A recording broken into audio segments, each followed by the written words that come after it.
A bride meant to unite empires fled an engagement worth billions, only to crash into the arms of the most dangerous man in Seoul. He had never smiled. Not once. Until her defiance amused him. Until her courage unsettled him. Until she forced him to choose between power and love. If you want to know how one unexpected moment changed the heart of a man the world feared, take a second to like this video, comment, subscribe to the channel, and share it with someone who loves intense romance and powerful love stories.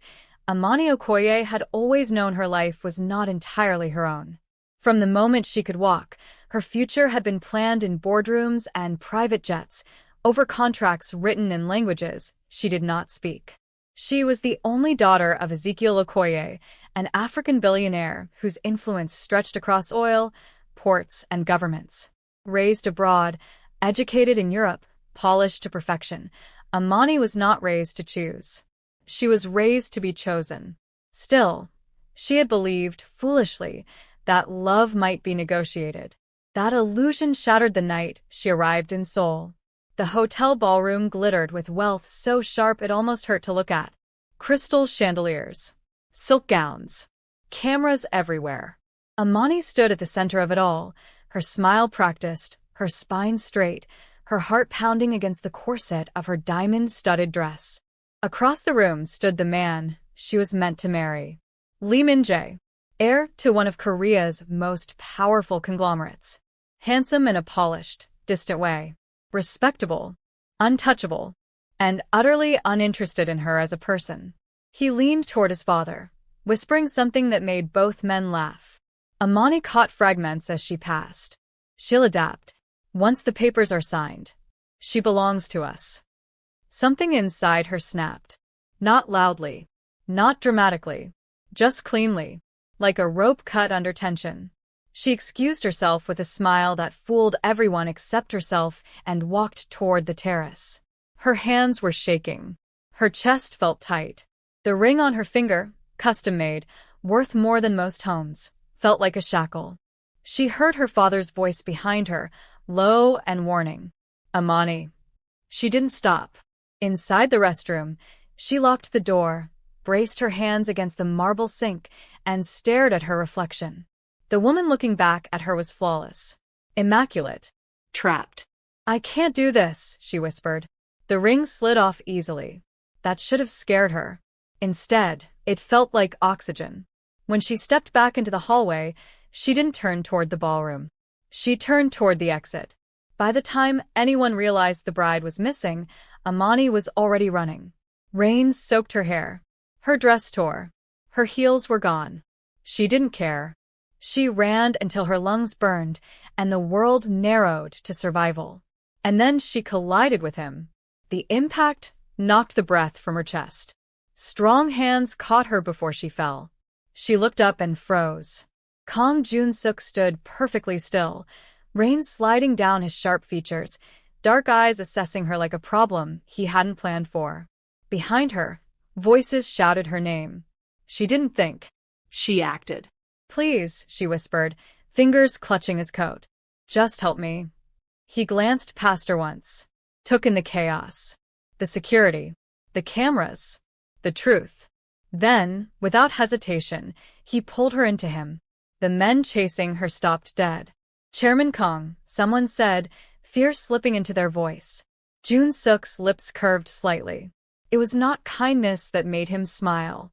It was interest. She's with me, he said. No one argued.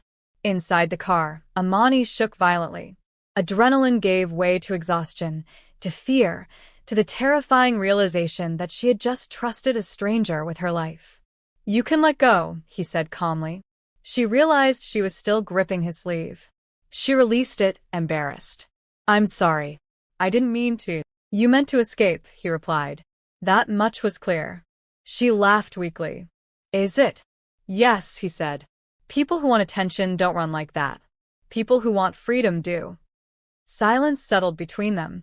Where are you taking me? She asked. Somewhere safe. Jun-suk replied. For now. For how long? That depends on you. His estate was quiet, guarded, controlled. Power lived there without shouting. He gave her a room, clothes, space. and still, questions pressed at her. "Why help me?" she asked him finally. He studied her for a long moment. "Because men like the one you ran from don't like losing," he said. "And because you looked at me like you would rather face hell than obey." Her voice softened. "I would." Something changed then. Neither of them named it. Neither of them understood it yet. But somewhere between rebellion and protection, between defiance and curiosity, something dangerous and beautiful had begun. The first night passed without sleep. Amani lay awake in the unfamiliar bed, staring at the ceiling as rain tapped softly against the tall windows. Every sound made her tense. Every memory tried to drag her back. Her father's controlled disappointment, the murmured negotiations, the way Lee Min-jae had looked at her like an asset already acquired. Down the hall, Kang Jun-suk sat in his study, jacket discarded, fingers steepled beneath his chin. The security feeds glowed silently on the wall. He wasn't watching for enemies. He was watching the door of the guest room. He hadn't planned this. His life had been built on precision. Nothing happened by accident. And yet a woman had fallen into his arms like fate misfiring. He exhaled slowly. "Interesting," he murmured, though he wasn't sure whether he meant her or himself.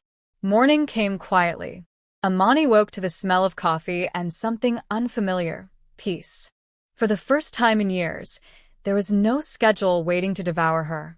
No assistant knocking. No expectations. She padded out into the hallway, wearing one of the clothes he'd left for her. Simple, soft, nothing like the armor she usually wore. She found him in the kitchen. Kang Jun-suk stood at the counter, sleeves rolled up, pouring coffee with the same precision he applied to everything else. He glanced up when he sensed her presence. "You slept," he said. "Eventually," she replied. Silence stretched, not uncomfortable but curious. "You don't look like someone who plans to go back," he said. "I'm not," she answered immediately. Then softer, "I can't." He nodded once. "Then we need to talk." They sat across from each other, steam rising between them. "You know who I am," he said. "I know what people say," Amani replied. "I know you're dangerous. And yet you're still here." She met his gaze. "So are you." That amused him more than it should have. He leaned back. "The man you were meant to marry, Lee Min-jae, is connected to people who don't accept humiliation easily. They will come looking." "I know," she said. "They already own my life on paper." "Not if you stay under my protection," Jun-suk replied. "No one touches what's mine." The word mine sent a strange flutter through her chest. "And what does that protection cost?" she asked carefully. "Obedience," he said plainly. "Not ownership. Safety." She studied him, searching for a trap.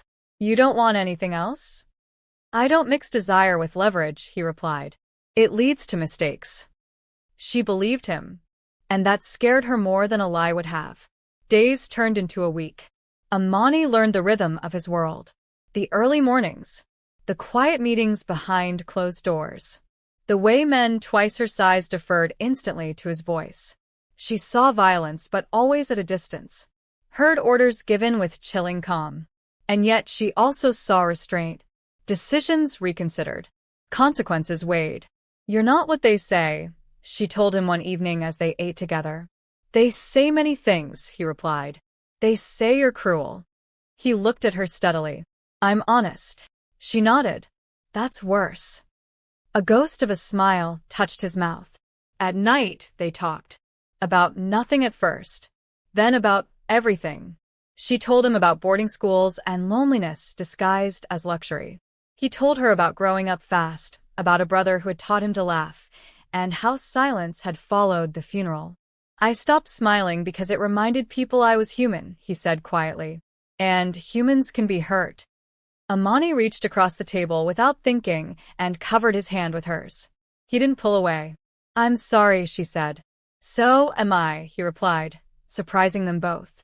The first attempt came on the 10th day. Shots rang out during a charity gala he had insisted she attend. Public visibility, he said, was sometimes safer. She saw the glint on the balcony a second before he did. "Jun-suk," she breathed, fingers tightening on his sleeve. He reacted instantly, spinning them aside as glass shattered where they'd been standing. Afterward, in the armored car, his hands shook. Not from fear. From realization. "You're not safe with me," he said harshly. "I was wrong." "You saved me," she shot back. "Again." "That's not the point." "What is the point, then?" she demanded. "That I should disappear? Run again?" "Yes," he said. "I can arrange it." Her eyes filled. "You're pushing me away." "I'm protecting you." "By deciding for me?" Her voice broke. "That's what everyone else does." The words hit him harder than bullets. Silence fell, thick and painful. "I didn't run from one prison to be locked in another," she said softly. He looked at her then, not as a problem, not as a responsibility, but as a woman choosing him. Something inside him shifted, irrevocably. "I don't want you to leave," he said finally. Her breath caught. "I want you," he continued, voice low. "But wanting you makes me vulnerable. And vulnerability gets people killed." She leaned in, resting her forehead against his. "Love always does." That night, they crossed a line neither of them pretended was temporary. It wasn't reckless. It wasn't rushed. It was quiet, deliberate, and filled with the weight of acknowledgement. When he held her afterward, he whispered, "I love you." She didn't hesitate. "I love you too." It was the truth. Terrifying and complete. But love had consequences. And the past was already knocking. The knock came at dawn. Not the polite kind. Not the hesitant kind. It was sharp, deliberate, meant to be heard. Amani stirred against Jun-suk's chest, her fingers curling instinctively into his shirt. He was already awake. He always was. "Stay here," he murmured, easing her off him. Her eyes opened fully. "It's them." "Yes." She sat up anyway. "I'm not hiding." He studied her for a long second, then nodded once. "Then stand beside me." They walked into the main hall together. 3 men waited inside, escorted by guards who looked displeased but obedient. One wore an immaculate suit, his expression carved from polite contempt. The second was older, calculating. The third, Lee Min-jae, stood just behind them, eyes sharp with something between triumph and resentment. Amani felt the past slam into her chest. "There you are," Min-jae said lightly, as if she'd simply stepped out for air. "You caused quite the scene." She didn't answer him. She looked at her father's representative instead. "You don't own me," she said. The older man smiled thinly. "Your signature says otherwise." Jun-suk stepped forward. "She is under my protection," he said calmly. "This meeting is unnecessary." The polite man's smile tightened. "Chairman Kong, with respect, this union was approved months ago. By you." The words landed like a blade. Amani turned slowly to Jun-suk.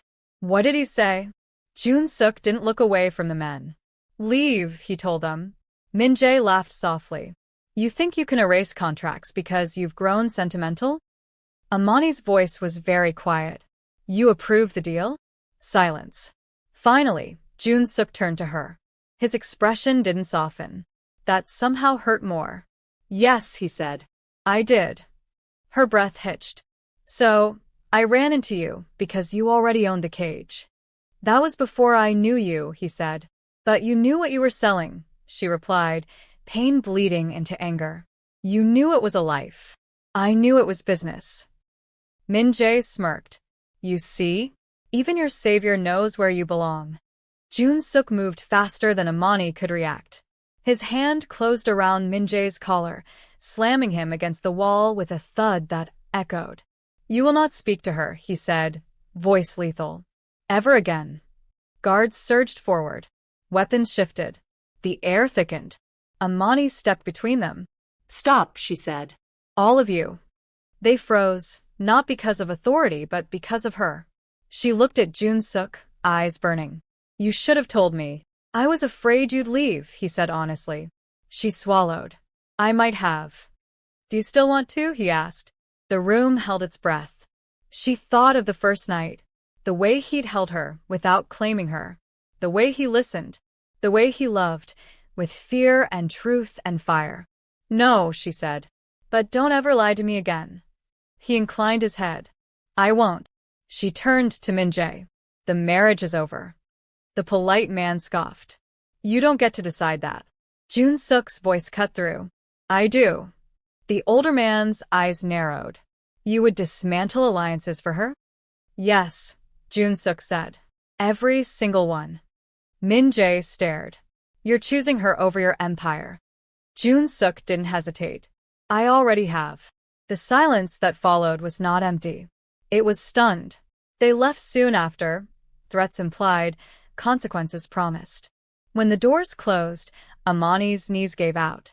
Jun-suk caught her instantly. "I'm sorry," he said again fiercely. "I would undo it if I could." She looked up at him.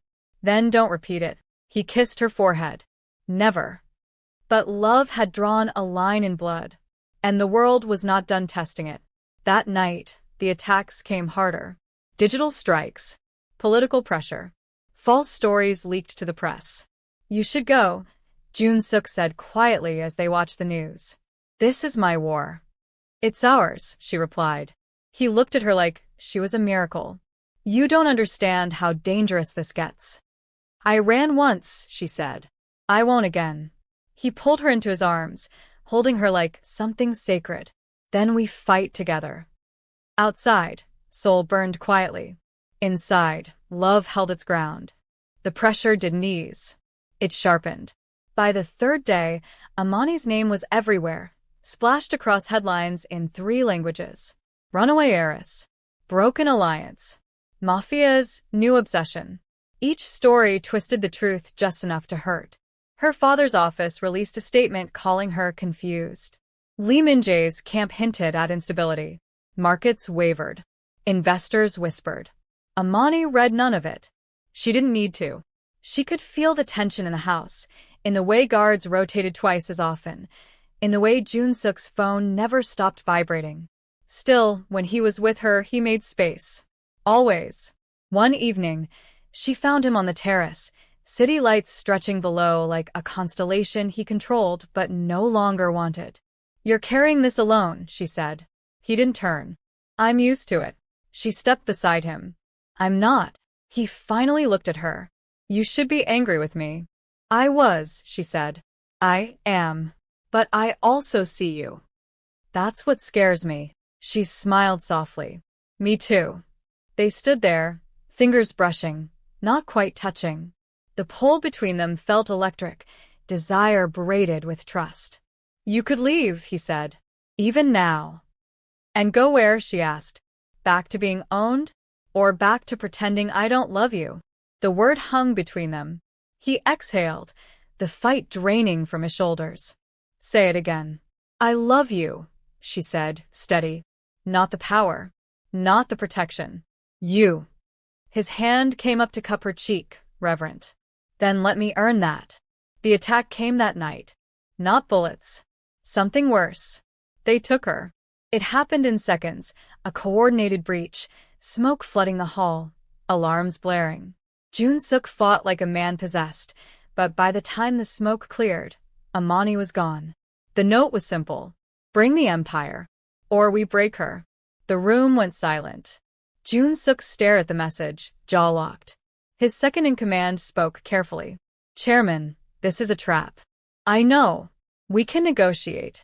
"No," Jun-suk said quietly. "We end it." He moved with lethal clarity. Orders flew. Lines were drawn. Assets frozen. Allies called in. Enemies marked. For the first time since his brother's death, Kang Jun-suk prepared for war not to win, but to save. Amani woke in a dim room, wrists unbound but watched. Fear flared, then settled into resolve. She thought of Jun-suk's hands, steady and warm, of his voice when he said her name like it mattered. She would not break. When Min-jae entered, smugness barely masking frustration, she met his gaze, without flinching. "You should have stayed," he said. She smiled faintly.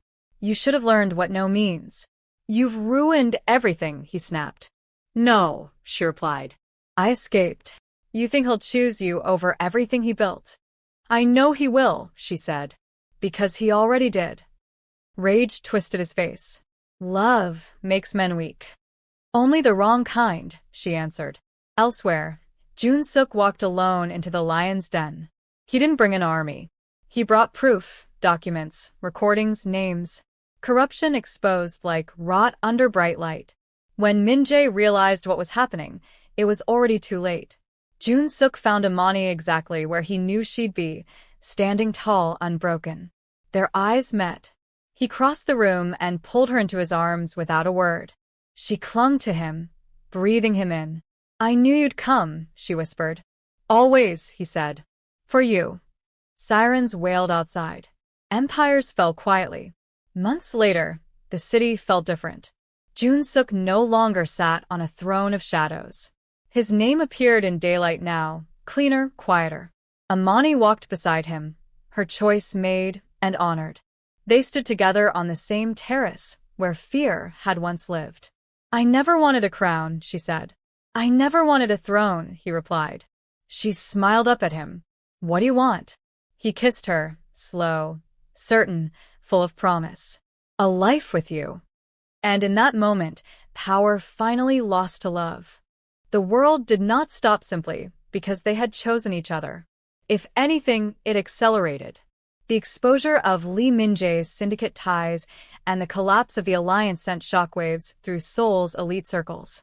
Boardrooms burned quietly. Political favors evaporated overnight. News anchors spoke in careful tones, never saying Kang Jun-suk's name too loudly, as if afraid he might still hear them from the shadows. Amani watched it all from the safety of Jun-suk's estate, though safety had taken on a different meaning now. Guards were still everywhere, but they no longer hovered around her like she was fragile glass. Jun-suk had made it clear she was not a possession to be protected. She was a partner to be respected. That change unsettled everyone, including him. One morning, she found him in the study, sleeves rolled up, staring at a stack of documents like they might bite. His jaw was tight, eyes darker than usual. You didn't sleep, she said. He didn't deny it. I keep expecting retaliation. And it hasn't come, he admitted. That's worse. She walked closer, resting her hands on the edge of the desk. You dismantled a rival empire and exposed half of Seoul's corruption. They're licking their wounds. Or sharpening their knives. She reached out, brushing her thumb along his knuckles. You don't have to carry that alone anymore. He looked at her then really looked. You still shouldn't be here. That's not your decision to make, she said gently. It never was. Silence stretched between them, thick with everything unsaid. You're different since it happened, he finally said. So are you. He scoffed softly. I don't recognize myself. That doesn't scare me, she replied. It gives me hope. Hope. The word landed heavy in his chest. Later that day, the past arrived at the gates in the form of Ezekiel Okoye. Amani knew before anyone told her. She felt it in her bones, the familiar weight of expectation, the old tightening around her ribs. When she stepped into the courtyard and saw her father standing there in a tailored suit, flanked by security, her heart ached with a pain that had nothing to do with fear. Papa, she said quietly. He turned, relief flickering before control smothered it. Amani. Thank God. Jun-suk moved instinctively, positioning himself beside her. Not in front, beside. Ezekiel's eyes sharpened. So this is him. Yes, Amani said. This is the man I chose. You didn't choose, her father snapped. You panicked. You embarrassed our family and destabilized an alliance worth billions. I saved myself, she replied. There's a difference. Ezekiel's gaze softened for a heartbeat. You don't understand how the world works. I understand exactly how it works, she said. I just refuse to live in it the way you demand. Jun-suk spoke for the first time, voice calm but edged with steel. She's staying. Ezekiel looked at him coolly. You think this ends because you won a battle? I think it ends because she's not property, Jun-suk replied. And neither is power. Amani felt her chest swell. No one had ever spoken to her father like that on her behalf. Ezekiel studied them, really studied them, and something weary crept into his expression. "You've always been stubborn," he said to Amani. "Just like your mother." Her breath caught. "You said she understood the sacrifices." "She did," he admitted quietly. "And she hated them." The words cracked something open. "I won't force you," he said at last. "But the consequences won't disappear." "I know," Amani said. "I'm ready." Ezekiel nodded once, then turned away, leaving behind a silence heavier than his presence had been. That night, Amani cried for the first time since she ran. Jun-suk held her, arms wrapped tight, murmuring nothing because nothing was needed. "I'm sorry," she whispered. "I didn't mean to bring this into your life." He tilted her chin up, eyes fierce. "You didn't bring chaos. You brought truth." She smiled through tears. "You're still learning how to be poetic." He huffed softly. "Don't tell anyone." Days turned into weeks. The city watched. The danger didn't vanish, but it dulled, receding like a tide that knew it had lost ground. Amani began attending meetings with Jun-suk, not as decoration, not as leverage, but as voice. She challenged decisions, questioned assumptions, and surprised everyone with her sharp insight. One executive scoffed once. "With respect, this isn't her world." Amani met his gaze calmly. "It is now." Jun-suk said nothing, but the look he gave that man ended the discussion. At night, when the world finally quieted, they learned each other slowly. Conversations stretched until dawn. Confessions spilled unguarded. "I never planned to love anyone," Jun-suk admitted one night, tracing circles on her back. "Love makes men careless." "And yet," she murmured, "you're still standing. Because you make me careful in different ways." She kissed him then, not desperate, not rushed. Certain. The next threat came quietly. A lawsuit. International pressure. Governments whispering about sanctions. "They're trying to suffocate me legally," Jun-suk said, pacing. "And you?" Amani asked. "And I'm tired of fighting shadows." She took his hands. "Then stop." He stared. "Stop? Transform," she said. "You already know how." It was risky, dangerous, almost impossible. But Jun-suk trusted her. They dismantled the old structure piece by piece, exposing what needed exposure, legitimizing what could be saved. Enemies resisted. Allies doubted. Through it all, they stood together. One night, as they watched the city lights, Jun-suk spoke softly. "I used to think power was the only thing that couldn't be taken from me." "And now?" she asked. "And now I know love is stronger," he said. "Because I give it willingly." She leaned into him, heart full. "That's consummate love," she whispered. "Choice. Commitment. Intimacy." He smiled. Not the rare, sharp curve that once frightened men, but something warm and real. "For you," he said, "I choose it every day." And in that moment, Amani knew, with absolute certainty, that running had not been an act of fear. It had been the bravest thing she had ever done. Morning arrived quietly, the kind of quiet that only came after storms had exhausted themselves. Sunlight filtered through the tall windows of the estate, spilling across polished floors and softening the hard edges of the place. Amani woke before Jun-suk, something she had started doing often. She liked watching him sleep, liked how the tension he carried like armor finally loosened in those moments. The feared Mafia CEO, the man whose name silenced rooms, looked almost vulnerable then. She traced a finger lightly along his arm, careful not to wake him. For a man who had lived surrounded by violence, his touch when he held her was gentle, deliberate, as if he was constantly aware of how easily things could break. "You're staring," he murmured, eyes still closed. She smiled. "You pretend to be asleep very badly." One eye opened. Occupational hazard. Sleeping deeply gets people killed. Her smile faded slightly. "You don't have to live like that forever." He turned fully toward her, propping himself on one elbow. "I know. That's why I'm still here." They lay there for a moment, sharing the quiet. It felt earned. Later that day, reality intruded again. Jun-suk's chief of security, Min-ho, requested a private meeting. His face was grim, his posture tense. There's movement, Min-ho said. Not from the old syndicate. From outside Korea. Amani stiffened. My family? Not directly, Min-ho replied. But investors tied to your father's former partners. They're probing. Asking questions. Jun-suk exhaled slowly. They're testing boundaries. They think Amani is leverage, Min-ho continued. If they apply enough pressure, you'll fold. Amani crossed her arms. I'm not leverage. I'm not a bargaining chip. Jun-suk looked at her, pride unmistakable in his eyes. They'll learn that. Still, the tension returned, creeping back into the estate like an unwelcome guest. Security doubled. Routes changed. Trust was tested again and again. One evening, after a particularly long day of negotiations, Amani found Jun-suk alone in the gym, hitting a heavy bag with controlled fury. Each strike was precise, restrained, but loaded with emotion. You're punishing it, she said softly. He didn't stop. It doesn't feel pain. Neither do you, she replied. Not like this. That made him pause. He rested his forehead against the bag, breath heavy. Every time I think we're free, something pulls us back. She stepped closer, wrapping her arms around his waist from behind. Freedom isn't the absence of threats, she said.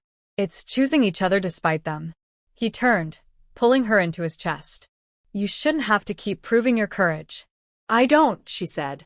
I just live it. A few days later, the real blow landed.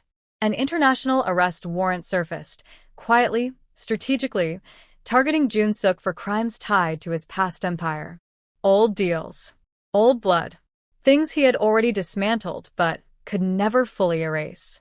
The news hit Amani like ice water. They're trying to take you, she said, voice shaking. Jun-suk nodded. I always knew this was possible. You can fight it. I will, he replied. But it won't be clean. That night, they argued for the first time. You should leave, he said firmly. Go somewhere untouchable. Somewhere they can't use you. She stared at him, hurt flashing in her eyes. You don't get to send me away. This isn't about control, he snapped. It's about survival. And what about us? She demanded. You think I ran from one life just to abandon another? His jaw tightened. I won't watch you get destroyed because of me. She stepped closer, eyes blazing. I choose you. I chose you when I grabbed your coat in the rain. I choose you now. Stop deciding for me. Silence fell, heavy and charged. Finally, his shoulders slumped. I don't know how to love without protecting. She cupped his face. Then let me protect you too. Something shifted. He leaned into her touch, closing his eyes. I love you, he said, the words raw and unguarded. Not strategically. Not carefully. Completely. Tears filled her eyes. I love you too. Completely. The legal battle that followed was brutal. Jun-suk stepped forward publicly, cooperating where he could, exposing old networks, naming names no one had dared to speak. Enemies turned on him. Former allies vanished. Through it all, Amani stood at his side, silent when needed, vocal when necessary, unbreakable always. At one press conference, a reporter shouted, Ms. Okoye, do you regret running away from your engagement? Amani met the camera calmly. No, she said. I regret living as if my life was negotiable. The clip went viral. Support followed. So did hatred. One night, a threat slipped past security. A message left in her room, simple and chilling. Leave him. Or watch him fall. Amani showed Jun-suk without hesitation. They think fear will move me, she said. They don't know you, he replied. But fear did creep in, late at night, when the world was quiet and the future uncertain. On those nights, they held each other tightly, whispering promises into the dark. If this ends badly, Jun-suk began once. She cut him off. It won't, and if it does, then we face it together. The case dragged on for months. Then, slowly and possibly, it turned. Deals were struck. Sentences reduced. Protections granted. Not because Jun Suk was innocent, but because the world finally acknowledged that dismantling monsters mattered more than punishing the man who had done it. The day the charges were officially resolved, Jun Suk stood on the steps of the courthouse, stunned. "It's over," Amani said softly. He looked at her like he was seeing color for the first time. "No," he said. "It's beginning." That evening, he took her somewhere unexpected, a quiet rooftop overlooking the Han River, far from guards and cameras. "I spent my life building a throne I never wanted," he said. "Power without peace." He took her hands. "I don't want that anymore." She held her breath. "I want a life," he continued. "With choice. With honesty. With you." She smiled, tears spilling freely. "Then stop asking permission." He laughed softly, pulling her into his arms. "Marry me." Not as an alliance. Not as a contract. As a choice. She kissed him instead of answering, sealing the truth between them. And for the first time in his life, Kang Jun-suk felt something more powerful than fear, more intoxicating than control. He felt free. Freedom, Amani learned, was not loud. It did not announce itself with fireworks or applause. It arrived quietly, in moments so ordinary they almost went unnoticed. Shared coffee in the morning, arguments about music in the car, the simple comfort of knowing where she would sleep at night and with whom. But freedom was fragile. The world still watched Kang Jun-suk closely. Even after the legal storms passed, after the arrests and exposés and carefully worded public statements, his name carried weight that could not be erased. Power reshaped itself. It never truly disappeared. Neither did enemies. The first sign came on an evening that should have been peaceful. Amani was in the kitchen, sleeves rolled up, cooking one of her mother's old recipes. The scent of spices filled the space, grounding her. Jun-suk sat at the counter, reviewing reports on a tablet, his attention divided between work and the quiet joy of watching her move freely in a place that once felt like a fortress. "You're staring again," she said without looking up. "I like watching you exist," he replied. "It reminds me the world is real." She smiled, shaking her head. "You're strange." "Yes," he said calmly. "You knew that when you ran into me." Before she could respond, Min-ho entered, his expression tight. "We have a problem," he said. Jun-suk straightened instantly. "What kind?" "The kind that pretends to be polite." Min-ho placed a file on the counter. Inside were photos, documents, familiar names. Amani's heart sank. "My father?" "Not directly," Min-ho said. "But the people who used to answer to him. They're restructuring. And they want to remind the world that alliances still matter." Jun-suk's jaw hardened. "They're threatened." "They're desperate," Min-ho corrected. "And desperation makes men reckless." That night, sleep was difficult. Amani lay awake, staring at the ceiling, her thoughts loud. Jun-suk sensed it immediately. "You're thinking about leaving," he said quietly. She turned to him, startled. "No." "I'm thinking about consequences." "They're not the same," he said. "They feel the same when people get hurt," she replied. He rolled onto his side, facing her. "Say it." She hesitated. "If staying with you means constant war, if my presence keeps dragging danger into your life." He cut her off gently. "Then I still choose you." "That's not fair," she whispered. "You shouldn't have to keep choosing between peace and me." "I don't," he said firmly. "You are my peace." The conviction in his voice left no room for doubt. Still, fear lingered, curling quietly in her chest. Days later, the warning became real. Amani was returning from a charity event when the car swerved violently. Shouts. Screeching tires. The driver regained control just in time, narrowly avoiding a collision. No one was hurt. The message was clear. That night, Jun-suk was furious, not the cold, controlled anger he was known for, but something raw. "They crossed a line," he said, pacing. "They used you." Amani stood her ground. "They tried. They failed. They won't stop." "Then neither will we," she replied. He stopped, turning to her sharply. "This is exactly what I wanted to spare you from. And this is exactly why I won't leave," she said. I will not be afraid for the rest of my life. Silence fell again, heavy but unbroken. Finally, he exhaled slowly. There's one final move I can make. She waited. I can sever everything, he continued. The remnants of the old empire. The last shadows. It will cost me influence. Protection. It will leave us exposed, but clean. And you, she asked softly. What will it cost you? He met her gaze. The man I used to be. She stepped closer, taking his hands. You already let him go. The decision was made. What followed was not violent, but it was brutal in its own way. Assets dissolved. Contacts burned. Doors closed forever.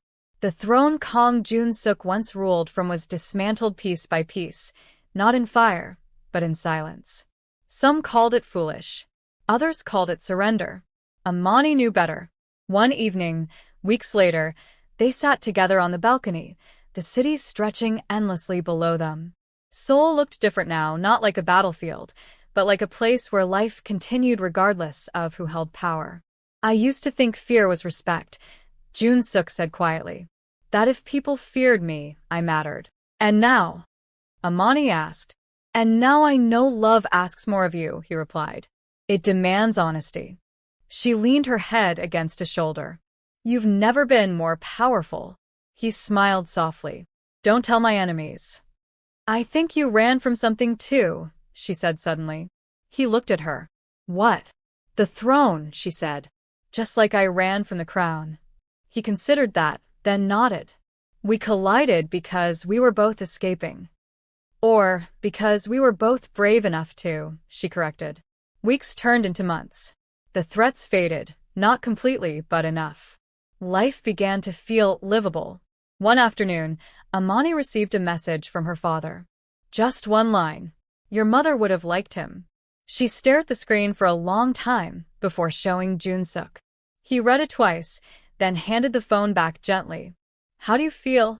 She smiled sadly. Like I finally stopped disappointing myself. He pulled her into his arms. That's the only approval that ever mattered. They planned the wedding quietly. No cameras. No politics. No contracts disguised as vows. Just choice.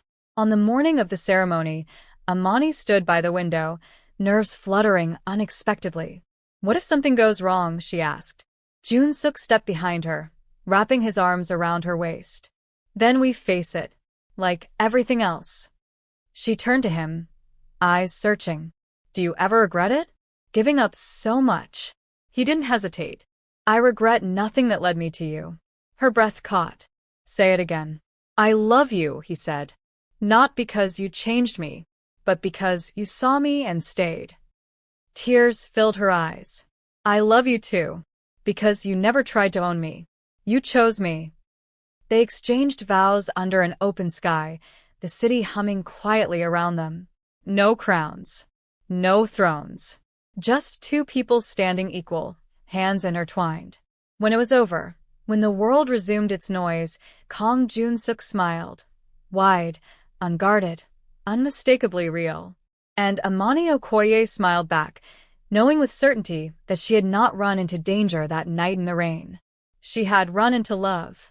Marriage did not make the world kinder. It simply made it clearer. Amani discovered this quickly, in the small changes that followed their quiet ceremony. The way invitations stopped arriving. The way certain doors no longer opened with a smile. The way people looked at her now, not as a bargaining chip, not as a billionaire's daughter, but as the woman who had chosen Kang Jun-suk and reshaped him.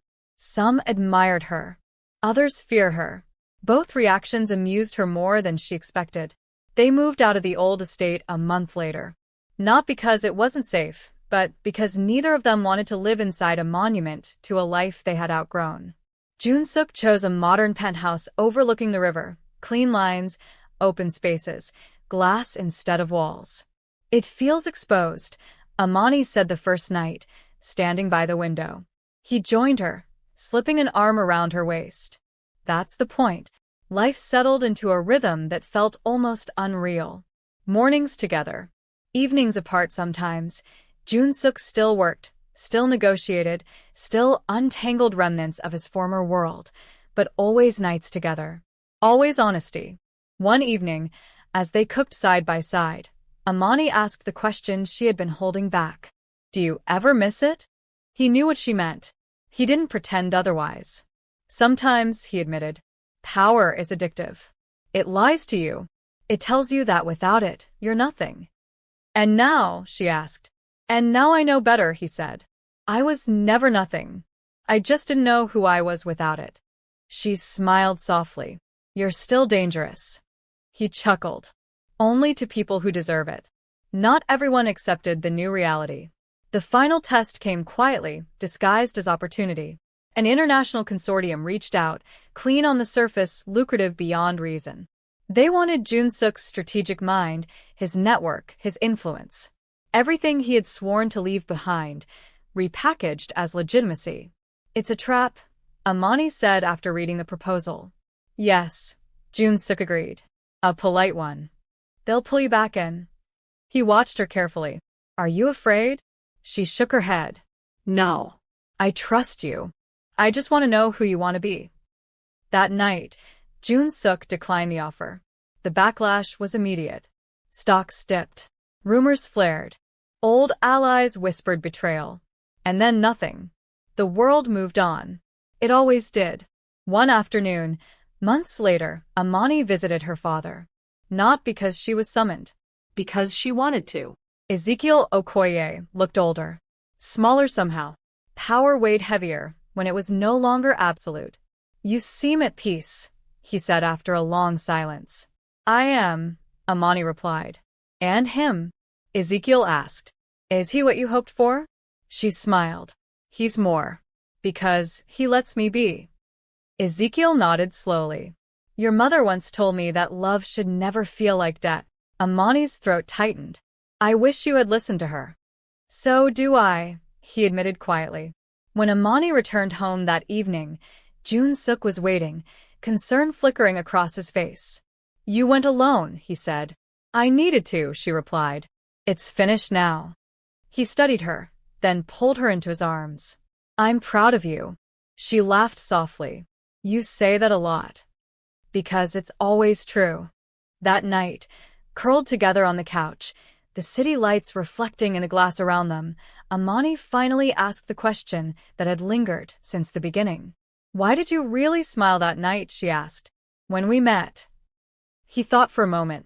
Because you didn't look at me like a savior, he said. Or a monster. You looked at me like a door. A door?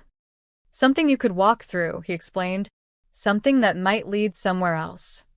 She smiled. It did. Yes, he said. It led me home. Time softened the scars they carried, but it never erased the story. And neither of them wanted it to. Sometimes, when the rain fell hard against the windows, Amani would tease him. What if I hadn't run? Jun-suk would pull her close and answer, without hesitation. Then I would have kept ruling a throne I hated. And me. You would have worn a crown that slowly killed you, he said. And neither of us would have known what love really was. She kissed him then, slow and certain. Their love was not loud. It was not perfect. But it was chosen. Every day. And in a world that had tried to own them both, that choice was the most radical thing either of them had ever done. Peace, Amani learned, was something you practiced. It was not a destination you reached and relaxed into. It was a series of decisions, some small, some terrifying, that you made every single day. Loving Kang Jun-suk was one of those decisions, and it was the easiest one she had ever made. Still, life tested them. The first real fracture appeared almost a year after their wedding, when Jun-suk received an invitation he could not ignore. A global economic summit in Singapore. Former power players. Quiet negotiations. The kind of gathering where men pretended to be civilized while sharpening knives behind their smiles. I don't like it, Amani said as she read the details. I don't either, Jun-suk replied. But if I don't go, they'll come here instead. She met his gaze. Then I'm coming with you. He shook his head immediately. No. She arched a brow. You're not my father. His lips twitched despite himself. This is different. So was everything else we survived, she countered. And I didn't run then. He exhaled slowly, recognizing the resolve in her eyes. I worry about you. And I worry about you, she said. That's marriage. Singapore was polished and predatory, all glass towers and careful smiles. Amani felt it immediately. The shift in air, the subtle way conversations paused when they entered a room together. She was no longer an accessory. She was a statement. At one reception, a man approached Jun Suk with a practiced grin. Chairman Kong.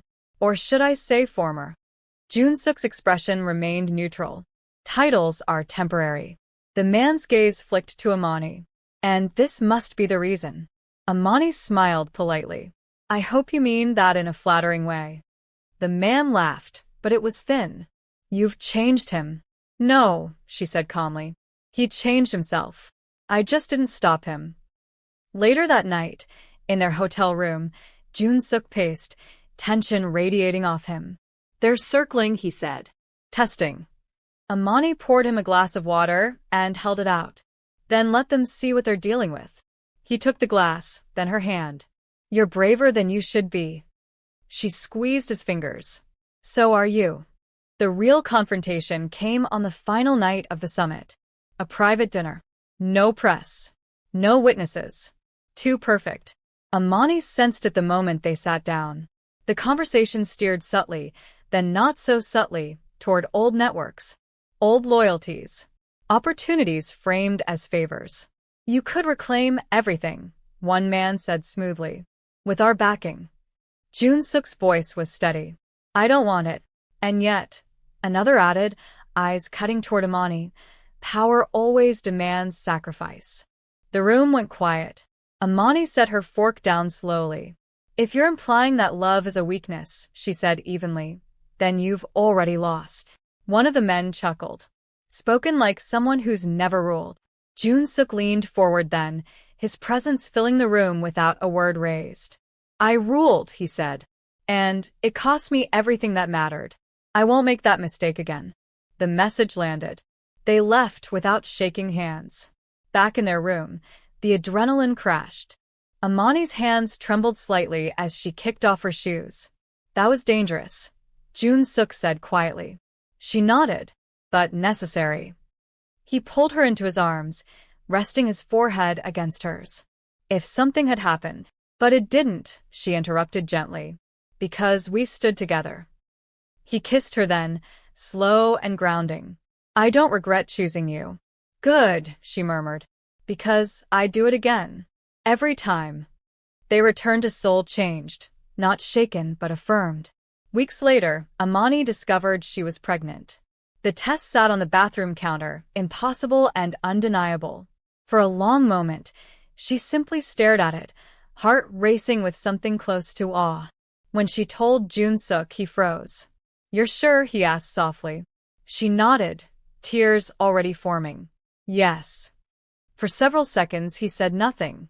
Then he sat down hard on the edge of the bed, burying his face in his hands. Amani panicked. Jun Suk. He looked up, eyes shining. I don't know how to protect something this precious. Her chest ached with love. She knelt in front of him, taking his hands. You already know how. You learned with me. He laughed shakily. I never planned to be a father. I never planned to be free, she replied. Yet here we are. The months that followed were unlike anything either of them had known. Jun Suk became fiercely attentive, hovering just short of overbearing. Amani teased him mercilessly. You can't scare the baby into behaving, she joked. I'm not trying to scare it, he said seriously. I'm trying to negotiate. She laughed until she cried. Not everything was easy.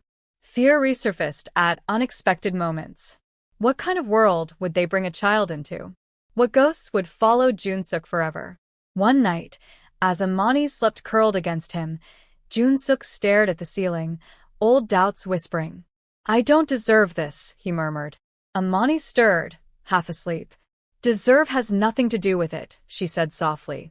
You chose better. That's enough. He kissed her hair, holding her closer.